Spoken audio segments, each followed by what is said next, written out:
Today we'll talk about why you probably don't need full stack engineers.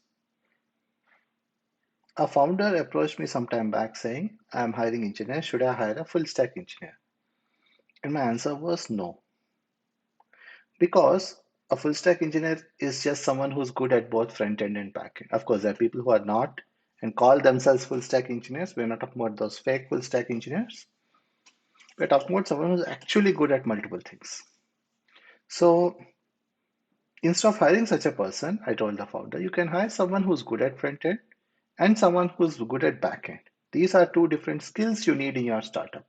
These two skills need not be embodied in the same person. Because when you're hiring, you need to be as flexible as possible. Otherwise, you won't find people who meet all your requirements. And even if you did find someone who's good at everything, he has limited hours in the day, so he will not be able to work on both front end and back end anyway.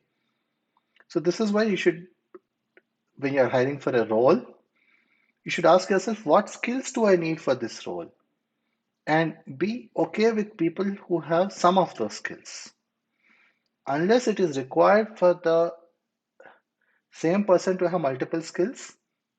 For example, if you're doing machine learning for image processing is different from machine learning to spot fraud in financial transactions. That doesn't carry over. So there you can't just say I need machine learning. If you're looking for machine learning in the context of image processing, you should look for that skill. So leaving exceptions like these aside, if you're looking for one job role that requires two skills, you should hire a person who has at least one of the two skills. And in fact, you can arrange jobs on a spectrum like this. You have a UX designer, then a front-end engineer, back-end engineer, and a DevOps engineer, right? Now, there are some front-end engineers who have a very good UX sense. They can design a good UX or a good enough UX, which may be what is required for you. For example, for FutureCam, my computational photography startup, I did the UX design. So you may or may not need a UX designer, right? And I'm using UX as an umbrella term to include UI and everything, visual design, everything. So you may or may not need a UX designer. You may have a front-end engineer who's good at it. Be flexible to those people, towards those people. Don't have a rigid mentality where you have written down a list of requirements and you try to fit everyone into your preconceived notion. No, evaluate people for what they are, evaluate their skills, and then ask where can they fit. That is a more flexible way rather than the bureaucratic way which big companies use, like Google, for example, or Microsoft. And they have to be that way because they're operating at a huge scale. They have to standardize things. You are not operating at Google's scale. So you need to do what is right for you instead of aping Google or Facebook or whoever, right? So if a front-end engineer comes to you for an interview, evaluate his engineering skills, sure. Evaluate his UX design skills and make a decision holistically. Don't just say, oh, he's not good at data structures, reject, right? Similarly, you may or may not need a backend engineer. If you hire a full stack engineer, he may cover these 2 points on the spectrum in one person. Or the DevOps engineer may be able to do backend work. So you may have a company consisting of a UX designer, front end engineer, and a DevOps engineer, depending on your scale and needs and everything, right? Or you may have a company consisting of these three left points on the graph, on the spectrum.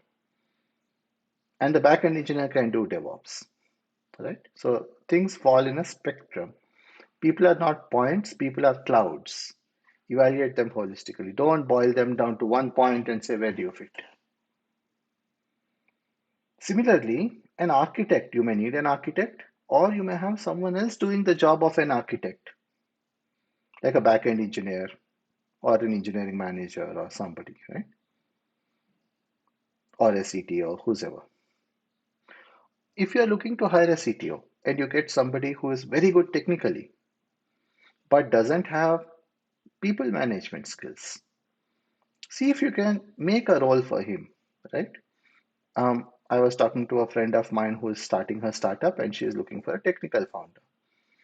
And she said he needs to be good at both the technical side and the people side. I said each of these can be a full-time job in itself. So I advised her to be flexible on a person, flexible with a person who is a very good techie, engineering lead, technical lead, not a people lead, right? So think of it as blocks. People are like blocks. You need to assemble what you want out of your blocks. Similarly, a PM can be a full-time job or it can be done by one of the founders or the CTO. Often, non-technical founders don't do a good job at a PM role, but that's something they can learn if they're interested. It doesn't necessarily follow that they need to hire a full-time PM. So, when you are hiring, list out the skills and hire based on those. Be agile, be flexible. So, for example, if you are building a typical app with a front end and a mobile and a back end and DevOps, a typical startup, these might be the skills you need. For front end, you may need Vue. And of course, you should be flexible to some extent. If you are using Vue, you should also be open to hiring a React or an Angular person as long as it's an excellent front end engineer. You can see already how skills and job titles diverge. The skill is Vue, but the job title is front end engineer. Similarly, for mobile, you may need someone with Flutter experience, Flutter skill, and backend and DevOps and sales engineering. Often these things are not considered, but they should be. Maybe you need a sales engineer, a person with that skill. One of the backend engineers could also play that role, right? These are a list of skills, not a list of people. If there are 9 things here, it doesn't mean that you need 9 people. Support engineering is another role or skill needed. Research may be a skill needed. You could be doing a deep tech app where you hire someone who has a PhD and has published papers and is good at exploring algorithms and so on, but not good at writing production code. So that may be a option for you, right? So, and one person could have multiple skills, and that person may end up checking multiple boxes here.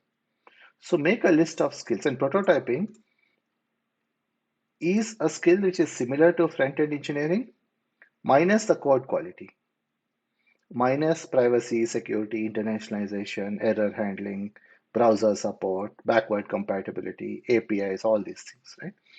A prototyper builds prototypes to explore ideas and show them to users and validate them quickly without writing full production quality code.